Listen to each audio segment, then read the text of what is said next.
Okay, the video that I'm doing today is basically just going to touch on things that I like to talk about a lot. One is fraud, and the next is inflation. I just like to point this out. A lot of people say, "Why do you point it out?" I just try to let people get ready because people get involved in things and they don't. They are so involved in their world that they don't pay attention to what's going around because one, they don't have time. This is just where I come in. I just give you a reminder of things that possibly could be coming. In this case, I really do think it's coming. That way, people can be better prepared or just know what's happening when it does. So this basic topic is just going to show basically how government spending on many projects is basically leading us down to a spiral where people are already at their limit on how much money they can spend. That the rates are just going to keep going up, costs are going to keep going up, and you need to really prepare. So we'll just start with the beginning with the U.S. budget. Now, the Senate has voted to push forward a short-term spending bill to prevent a government shutdown. Last night, the upper chamber voted to keep the government funded through the beginning of March. This would give Congress more time to pass a long-term spending bill if the House also approves the measure. If the bill isn't passed by Friday, some government agencies will run out of funds and shut down. If the bill is passed, this would be Congress's third stopgap since last September.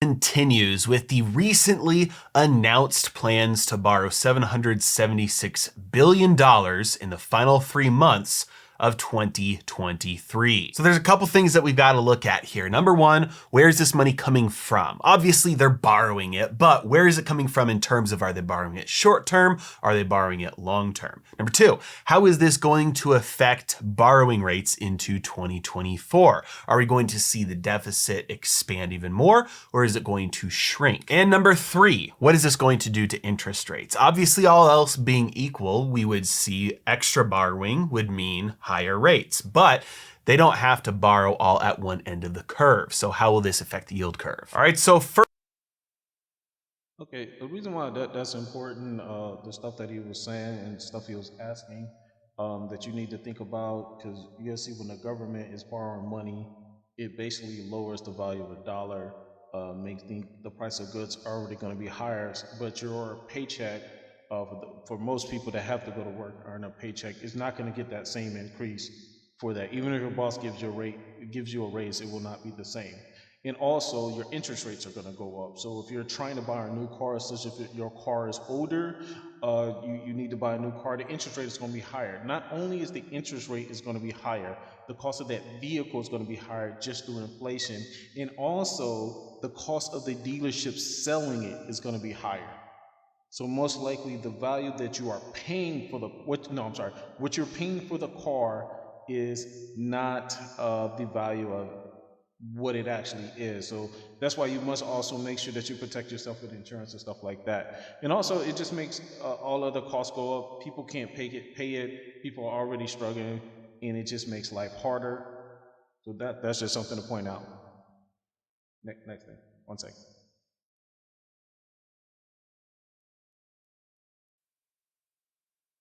The Senate has just voted on the foreign aid package. The vote was Yes, the next thing we're going to just talk about, with all that said, with people already struggling in the U.S., our government is still choosing to send 95 billion of aid to Ukraine and Israel. First, I'm going to talk about Israel. This has nothing to do with Jewish people. This just has to do with another country. Your country is now struggling.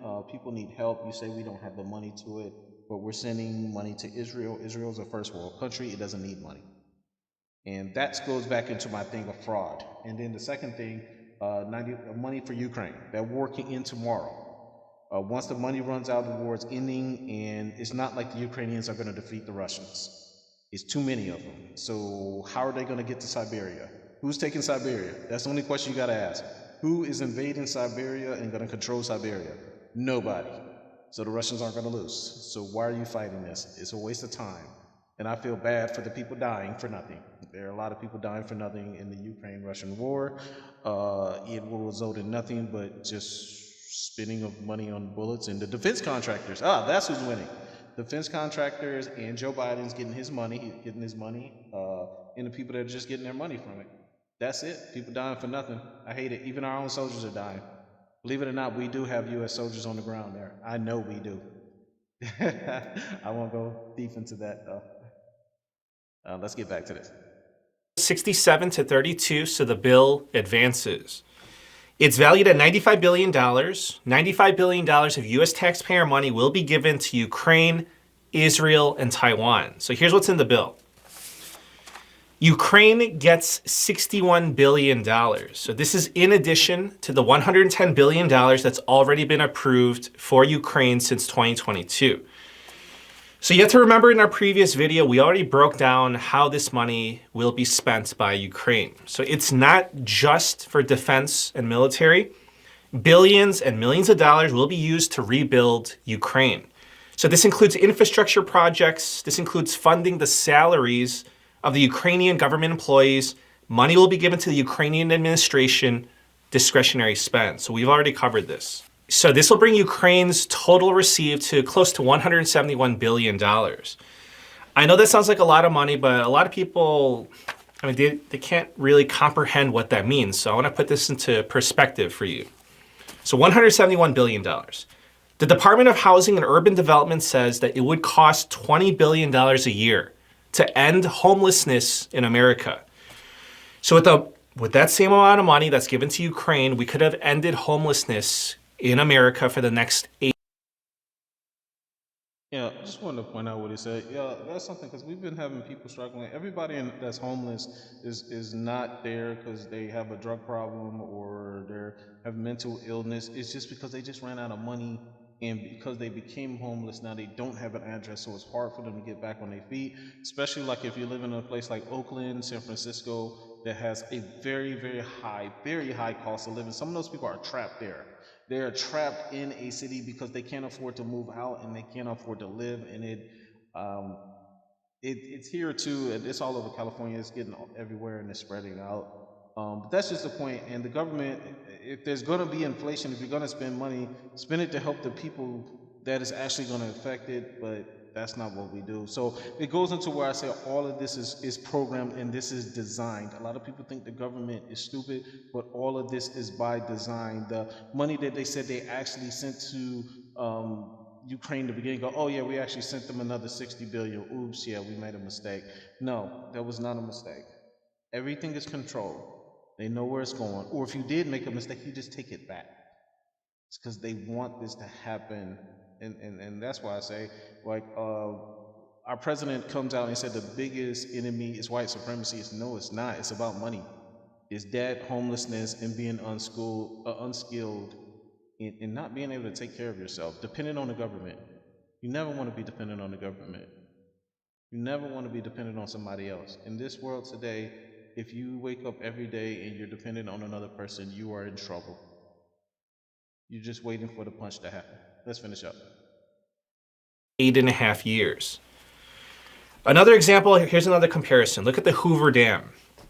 Adjusted for inflation, that project, the Hoover Dam, cost $1 billion. So we could have built 3 Hoover Dams in every state with that Ukraine money. I'm saying this because I cannot just ignore the argument that's being made that the US taxpayer money would be better spent here in the US. For seniors, for childcare, homelessness, hunger, cost of living, healthcare, elderly care, education, you name it. But no, just simply no. Israel will get $14 billion more. This is in addition to their annual funding by US taxpayers of billions of dollars each year, and about $4.8 billion for Taiwan and other countries in the Pacific to defy China. So here's the recent developments. I want to be absolutely clear about this. They voted on it, but they didn't vote to pass it. The Senate voted to advance it. So the bill will now go through the amendment process. So the Senate's going to vote on this bill next week. That's the plan. And it has to be next week because after next week, the senators will go on vacation for 2 full weeks. So in order to pass the bill in the Senate, there has to be 60 votes. They need 60 votes. The main thing I want you to get on that is basically just how politicians, they live in a different world than we are. Just simple, these politicians, like, they're going on vacation. Why should they be going on vacation? And it's mostly get some interference. It's mostly our fault because we still vote for elect the same politicians. Yeah, sometimes I even question if the voting machines even work, especially here in California where they voted to raise the gas tax. I don't know who voted for that. I can't talk to a person that voted for that. But they said they did. It's just how California is automatically blue in the president election. Even when I talk to people here in California, they're not too happy by what things are going. If it ever came out that the California election system was rigged, it wouldn't surprise me. It would not surprise me at all. I believe voting is a waste of time now. I'm going to get more back into how voting ties into this. Go to the next one. Okay, so we are already in debt. The government is already planning on borrowing money from the Federal Reserve. Then they're giving money to Ukraine and Israel, which is going to add more to the money that's already being borrowed. And then we got the next big thing, immigration.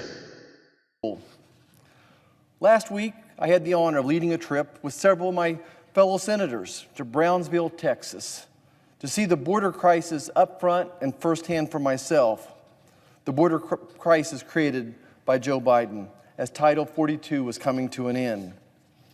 We met a lot of people on the trip, and I want to share some of their thoughts, some of their concerns. We met a young former Marine officer who said he felt safer in Afghanistan than he did in southern Texas right now.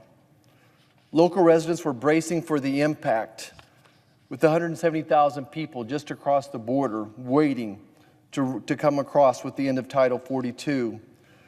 Families were gearing up to protect their families against the cartels very specifically. We met a fifth-generation rancher who was leaving his family ranch and moving his family into town. And even that night, he was teaching his wife how to load a 410 gauge shotgun to protect their family. We met officers. Many of these officers were multi-generational. Their fathers, their grandparents had served on the border, and they said it was worse than they've ever seen in their lifetime. Something new on this trip, we were told that 90 Chinese military-aged nationalists are entering illegally every day in South Texas. As we all know, over 6 million people have entered the country illegally since President Biden took office. That's something that you hear a lot in the news where they always say military-aged men. That's one thing that people aren't really paying attention to. Me being a veteran, I see this a lot. We're currently in conflict against Russia, formerly the Soviet Union. And we're just letting any type of people into the country when we are at war causing Russia problems. If I was Putin, I would put people on the southern border and get them in the United States and cause problems here. And that's going to go into something that I talk about later on.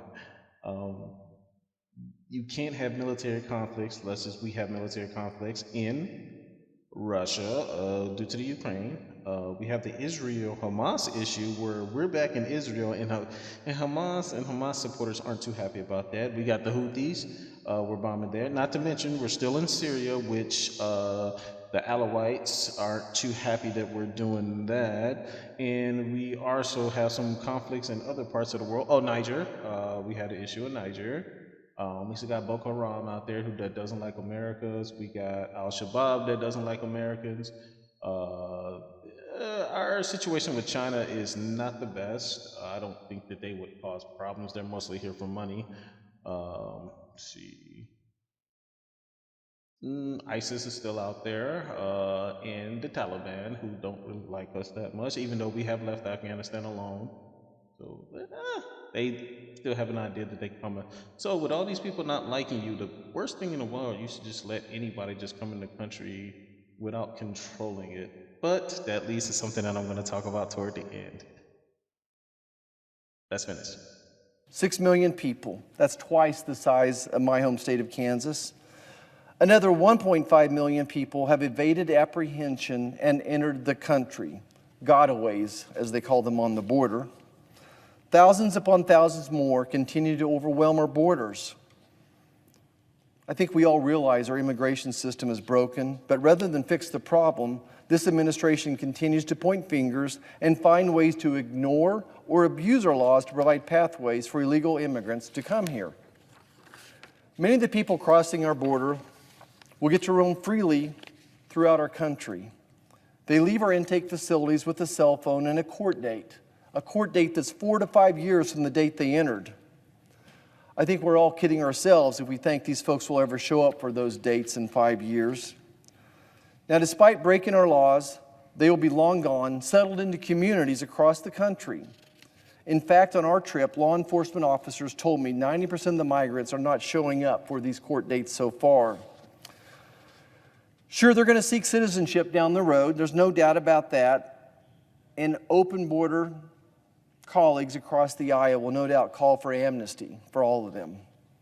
We expect President Biden will support that. He's said that as much himself, broadcasting across the globe that you can take advantage of the benefits we provide despite breaking our laws. Now, I think it's fair to say that Americans have the most generous legal immigration standards in the world. But we have to draw a line somewhere. Since the 1800s, our nation has required foreign nationals seeking admissions to the United States to show that they can take care of it for themselves without becoming a public charge. And the point I really want to say this video is that point that he just made. If you're going to immigrate here, you have to set people up for success. And a lot of the people that are coming right now with this big drove are not set up for success. Immediately when they get them here, they put them on the government dole, government handouts, getting them hooked on the government, the need for government money, and not doing for self. In the past, when even illegal immigrants would come here, they knew that they had to have a way to make money. Some didn't. Some just showed up, such as like some women just show up, they're pregnant. And this is just not Latinos, Asians too. A lot of Chinese come here pregnant. A lot of Arabs come here pregnant as well, have babies here just to get the citizenship, that they go back. And it leads to a lot of different issues from there. You can actually check that. There's other videos about that. People just showing up here pregnant to have children to try to get some form of citizen in the U.S. The U.S. is so nice, aren't we? But basically, if you want to set these people up to success, some people, I would say people coming from Mexico, the more northern part of Mexico, if they were to come here, even most of these people aren't Mexican. They're not. I'm just using this as an example. They would have a better chance of making it here because they understand how the U.S. works with money and stuff like this. With my job, I deal with people all the time. They don't fully understand things that they're signing. They don't read it. They say that I really don't understand the English language, and it costs them money and time, and they get frustrated and very angry, and they think that you're conning them. You're not. I go through this on a daily basis. I see where they get conned. I'll talk about that a little bit later on as well. But the biggest thing is, if you are, and all these people here say that they're here for the immigrants, we need to support them, and everybody's an immigrant, which is a lie. No, not everybody that's here in the United States actually immigrated. And I'm not just talking about the African slaves. I'm talking about people, Native Americans, Native Mexicans that were here. They never immigrated. The land was basically taken from them. So that's just a stupid slogan that people say this to try to go past it. But the biggest thing I want to talk about, these immigrants aren't set up for success, and honestly, they would have done their best staying in their own country. Some will do well, most will get on the government dole, never gain citizenship, work in the shadows. I'll touch more on this, and I just say just pray for their children, because their children are going to carry their burden that their parents are going to be on it, and I'll go into more on that as well.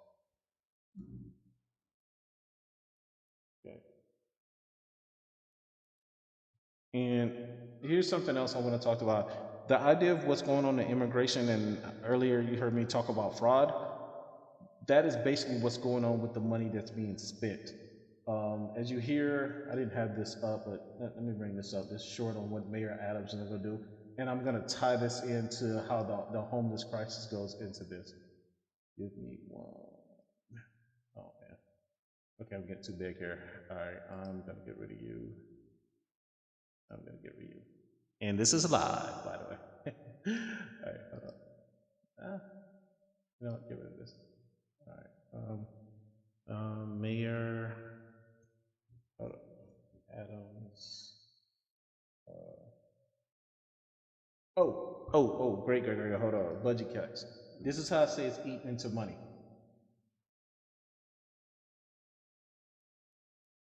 Do you like having a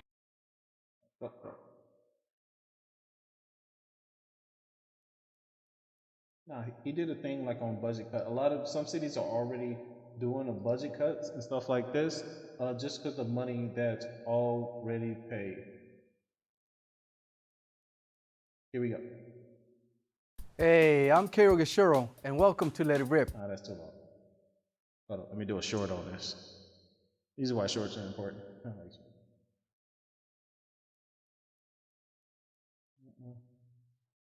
No, he did one. I want to say it was this month. He did like a detailed one. Here we go. Oh, it's 25. Of course, it's short. But long story short is, I can't really find it here, but if you, like in New York City, they're making like a lot of budget cuts to pay for immigration because of all the money that they have spent. And it's hurting New York. And something else that they're doing is they're giving out credit cards.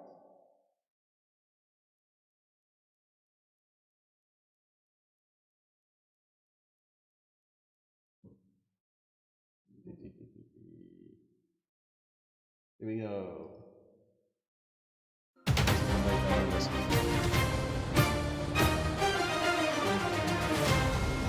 If we could, around $9.8 million a day for people who have crossed the border illegally. This is illegal. They did not come in the right way.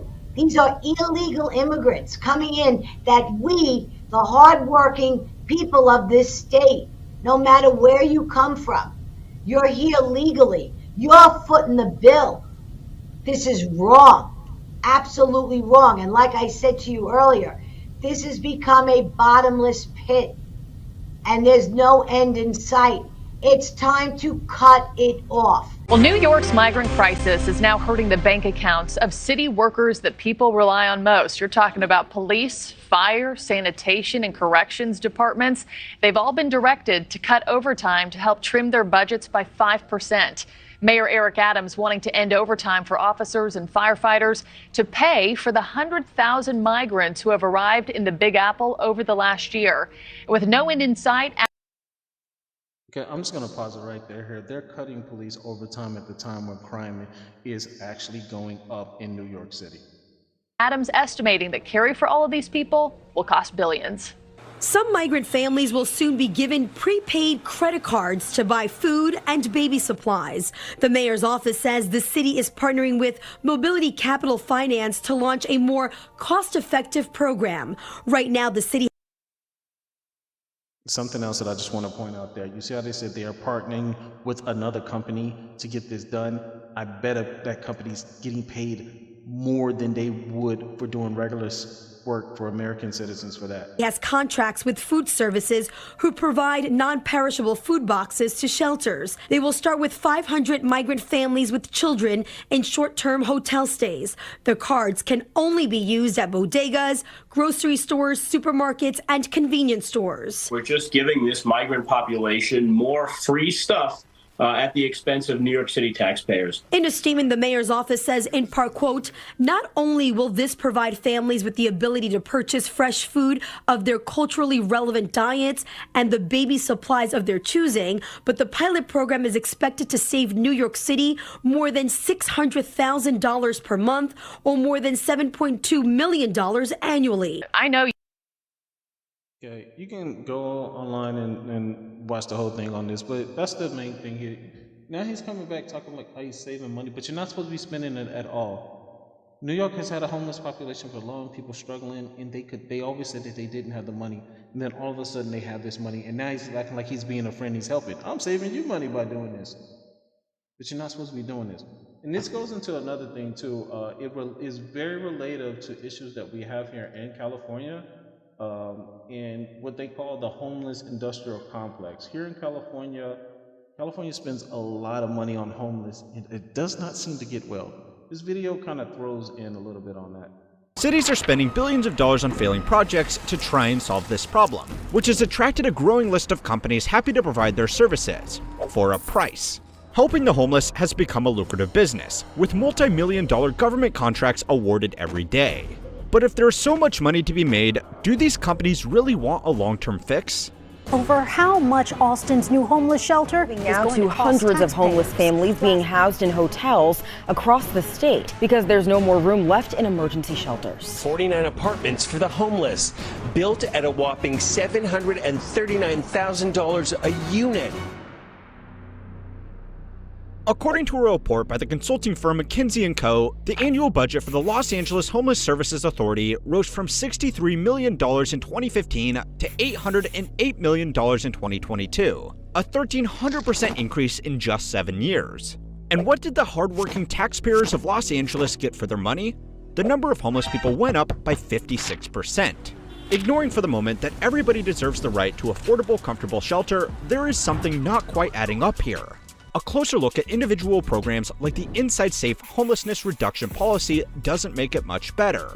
The idea of this program was to have social workers offer hotel rooms to homeless individuals while they sought out longer-term housing arrangements. Data collected by the city and compiled by local news outlet The Center Square found that the plan had cost $250 million over just 1 year.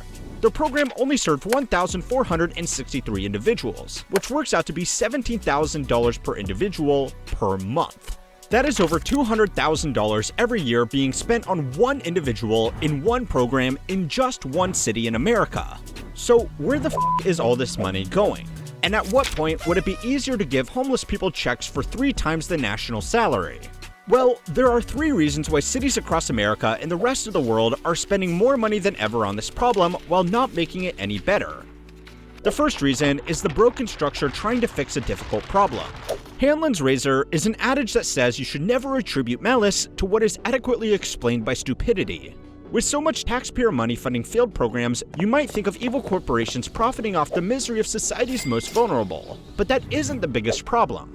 Most people involved in homeless relief efforts are making below average incomes and are really trying to make a difference. Most of them, not all of them. But you will see that later. The homeless industrial complex is actually a combination of bad management structures, bad incentives, and bad market conditions. Tim Campbell is a journalist and public auditor who wrote an article about the organizations involved in this industry and the failures of their process. The Los Angeles Homeless Services Authority is a joint powers authority that gets funding from federal, state, county, and city budgets, but it doesn't actually do any of the work itself. According to the authority's own website, the LAHSA offers funding, program design, outcomes assessment, and technical assistance to more than 100 nonprofit partner agencies that assist people in experiencing homelessness achieve independence and stability in permanent housing. So they are a middleman between funding and over 100 nonprofits. They give the money to these organizations to achieve goals, like offering hotel rooms to people until they can get back on their feet, and then assess the performance after a project has been finished to determine if it was successful or not. With so many organizations all doing different things, proper oversight is very difficult. In the 2022-2023 fiscal year, just over $40 million of the home. And that's just something that has to be, what he pointed out there, is proper oversight. It's the same thing with immigration. The money that is not being spent does not have proper oversight, so you really don't know where the money's going. Homeless Authority's revenue was spent on administration.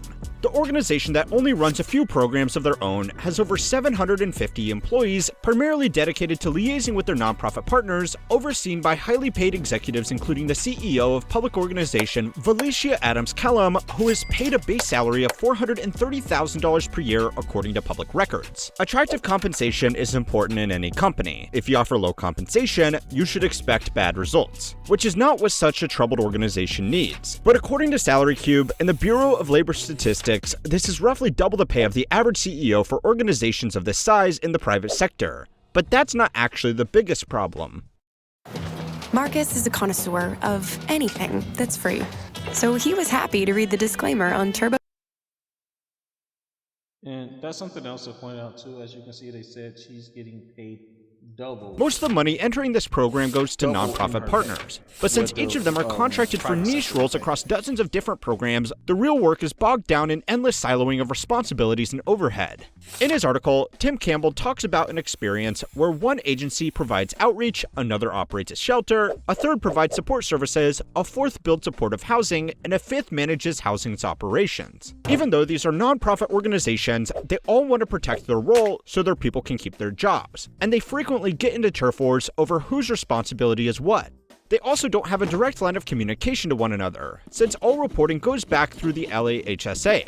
Something like booking a hotel room for someone to spend the night in took the involvement of 10 nonprofit organizations, the police, hotel staff, and an oversight team at the LAHSA. That makes it almost impossible for the authority to provide assessment of the performance of a program because it gets bogged down in endless "that wasn't my job" between all the unrelated nonprofits it works with.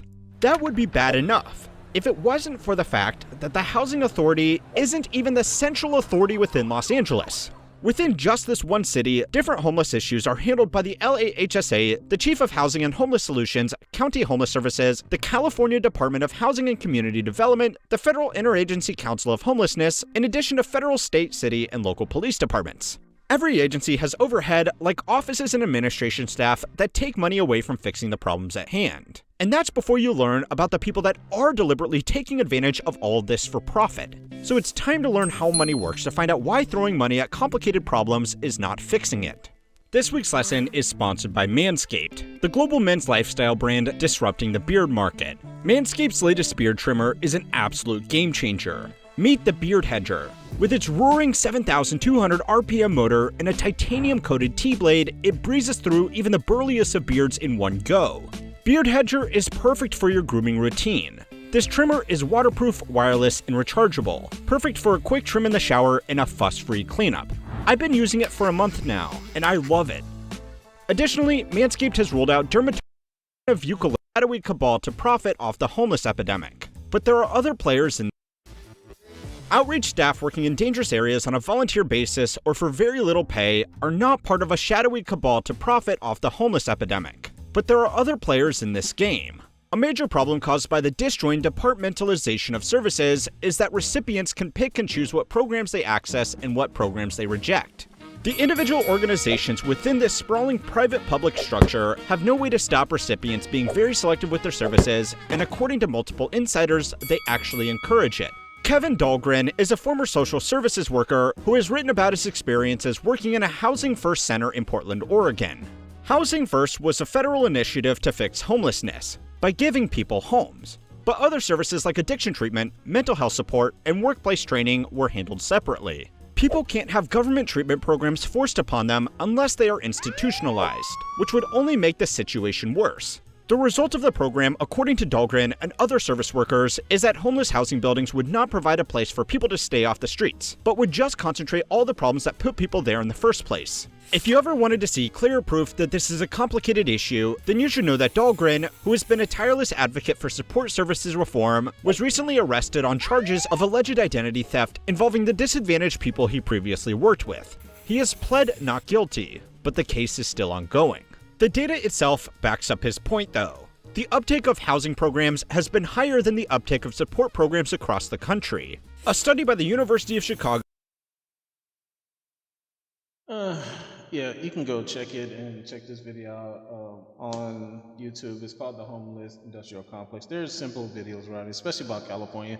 But the biggest thing you see is the more funding easily, just more programs that are not being successful, leads to more homelessness, leads to more programs. So it's an endless pit as they go on. And that is the same thing I see with the current immigration issue. They're going to start doing all these programs. They're going to start doing everything, and it's going to be more people, more people, more people. And a lot of people think it's just immigration. They just want to give people a chance. No, it's not. There's many factors that this is ultimately leading on, and most of it is political. First, we got the biggest thing is inflation through all the spending. I touched on that. Due to all the spending, it's going to lead to more government borrowing, which is going to hurt everybody because everybody pays on inflation. It's the backdoor tax. I wish we could sue the government. If I had the power, I would publicly sue the government. Probably would lose, but I still would do it just to kind of put the government on notice. Also with a couple other things. Another thing I think that this thing is going to lead to is something that is going to happen the closer we get to the election. Okay, I see civil unrest due Donald Trump. Donald Trump will be elected as the next president in most cases. That's everything is pushing through. Our current president is a bumbling idiot. Let's see, the last election was 2020. 2020. During the 2020 election, as you see, we had a lot of unrest, and it was said that it was related to George Floyd and all the racial tension and stuff like that, but no. That's just the way it was promoted through the media. Most of this was to get Joe Biden elected. All the unrest and all the stuff going on is what brought about the election of Joe Biden. Because people are stupid. People, when they get emotional and they get all stuff and they look for a hero. And Donald Trump is kind of looked at the same way, but I'm a serious guy. But the Democratic Party want their guy to be in. And the guy they want to be in is Joe Biden. But as you can see in a lot of the reports, Joe Biden has issues. Joe Biden is not in charge anymore. He is hopefully, hope is the first lady that's actually making the decisions and not him, because this guy is out to lunch. He does not know where he is. He is battling dementia. It's beginning, not picking on him. It's not good to pick on the elderly, but he is battling dementia. Losing coordination, that's with the falls. I'm spelling dementia wrong, but long story short, this is more audio part, but Joe Biden is not electable. He should not be the president because he's not a leader. He's not in the state to be in charge of anything. He needs to be taking care of himself, but he's connected to all these people, and they say, hey, you got to be out there, so he's out there. So they prop him up, they walk him out of there just to talk. And a lot of people are worried about his health. I do not believe he's in charge. I just said that again. Hopefully, Ms. Jill Biden is actually stepping in, can help him finish out the rest of the year. But basically, he's controlled.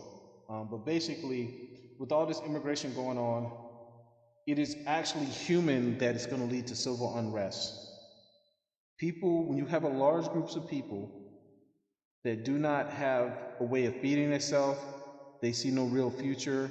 They were promised one thing, but when they got here, they're seeing something else, which I believe that was very political motivated also, to get people to spend their life savings. I'm gonna come to America, everything's gonna be great. I'm gonna have the immigrant story where I came here worth $5 and now I'm worth $1 billion. I'm sorry, that's not happening, because there are already $1 billion immigrants, and it's getting harder with population increase. People say, no, you can make it, you just have to believe. Okay, but first you need a home, you need an address, you need a place. And some of the immigrants who did make it, they made it by screwing over a lot of immigrants. And that's why I say where the civil unrest comes in, because a lot of immigrants come here, they're going to get jobs, but they're going to be abused. They're going to be underpaid and overworked because they're not citizens. They don't have a Social Security card. It's tough for them to get their job. So a business owner's going to work them harder, pay them less, and then they have higher profits. That's America.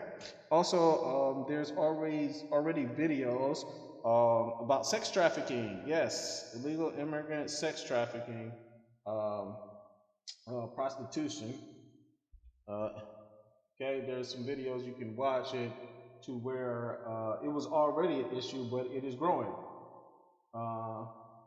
That's why New York no longer even prosecutes. But a lot of the immigrants coming here, they are now turning to prostitution. You can search on YouTube, you can find many videos on that. Because at the end of the day, you gotta eat, you need a place to sleep, and it's the oldest profession in the world. So yeah, it will lead to more of that. And also, unfortunately, sex abuse of children has been reported as well, especially children that came here unaccompanied. And they are put up for adoption because some people just really love the kids. But they're not checked very roughly because it's the government, and the government's the government.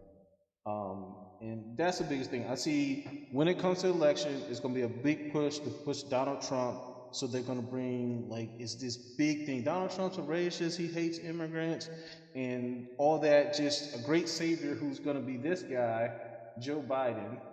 And it's going to be the picture where people put Joe Biden. But I'm gonna get you a video of an example of how certain narratives are pushed to get votes.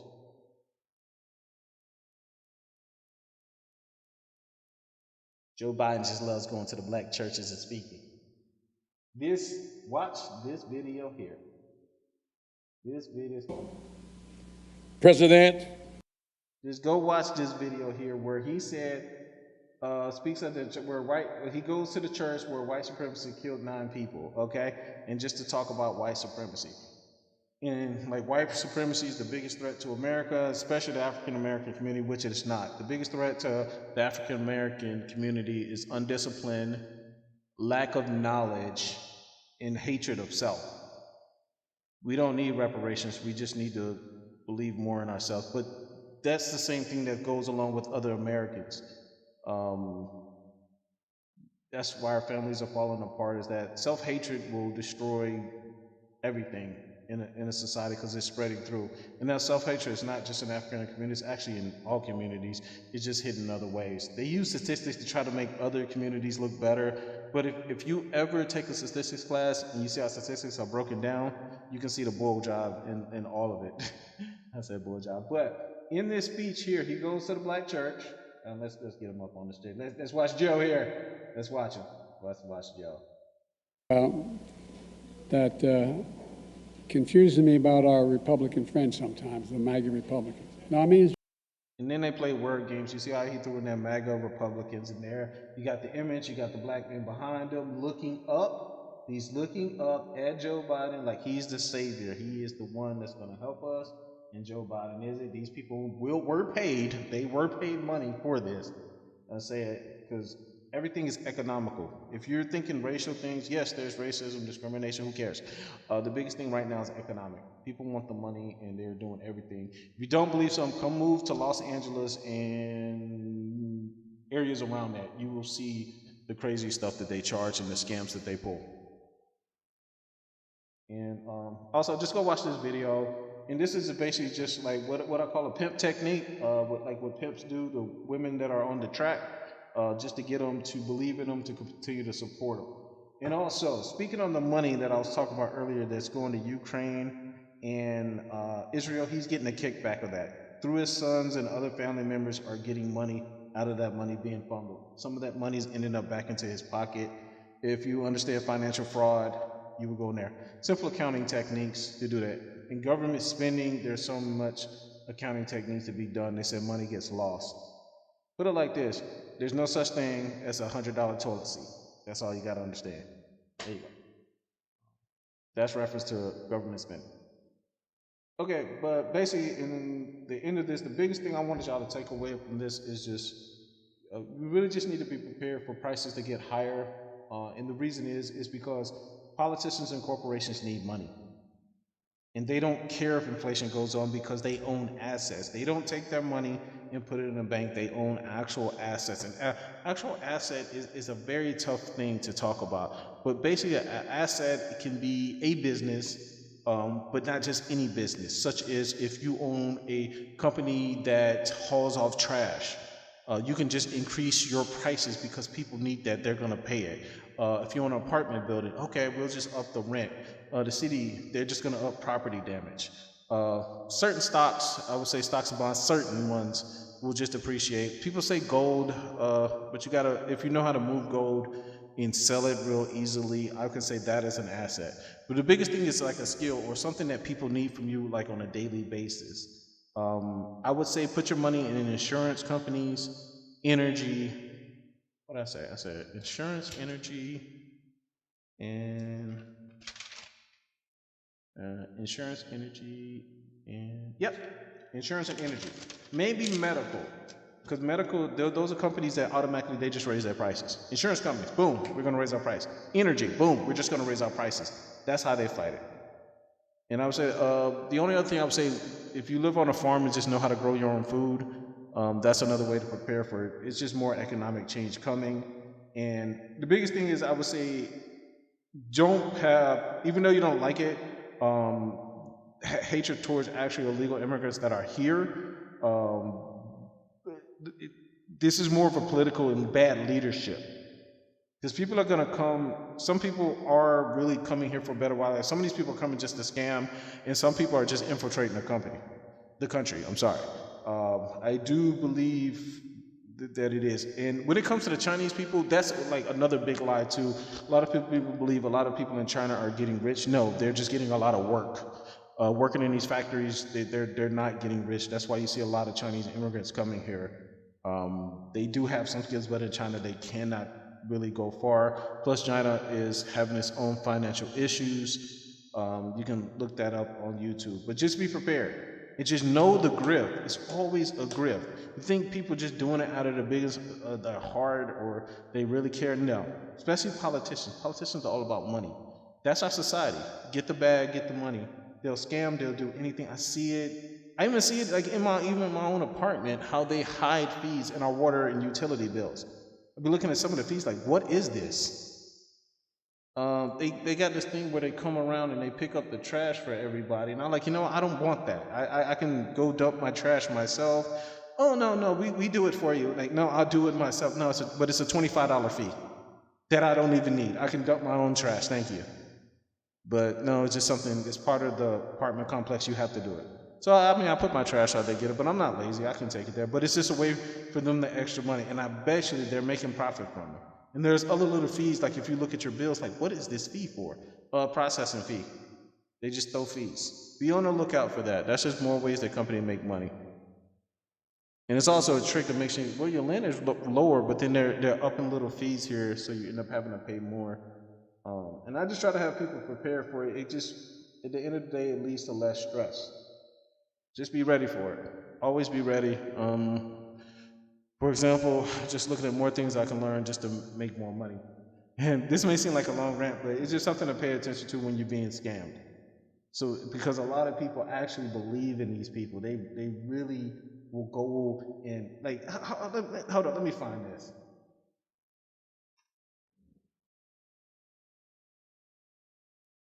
Wait.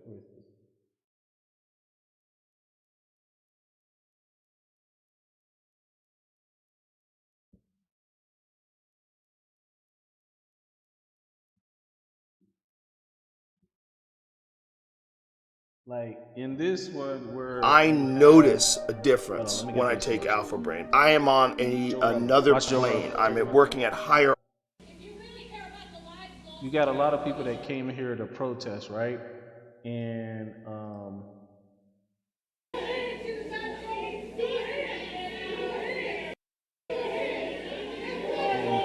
you see all these people that are here, that you these people here really believe, and look at this guy.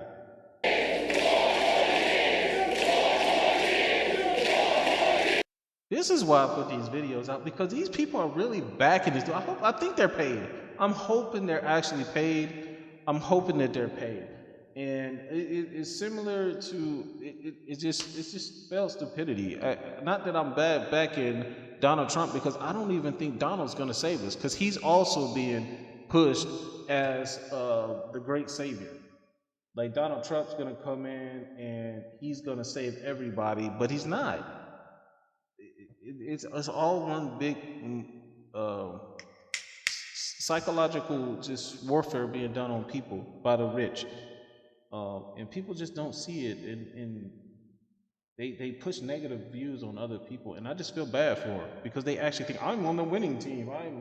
No, you're not. You still got to go to work. You're still paying more. They're still, after you get paid, you get a bonus at work. They're still taking half of it for taxes. So you're working harder so other people can be wealthy and have more time off.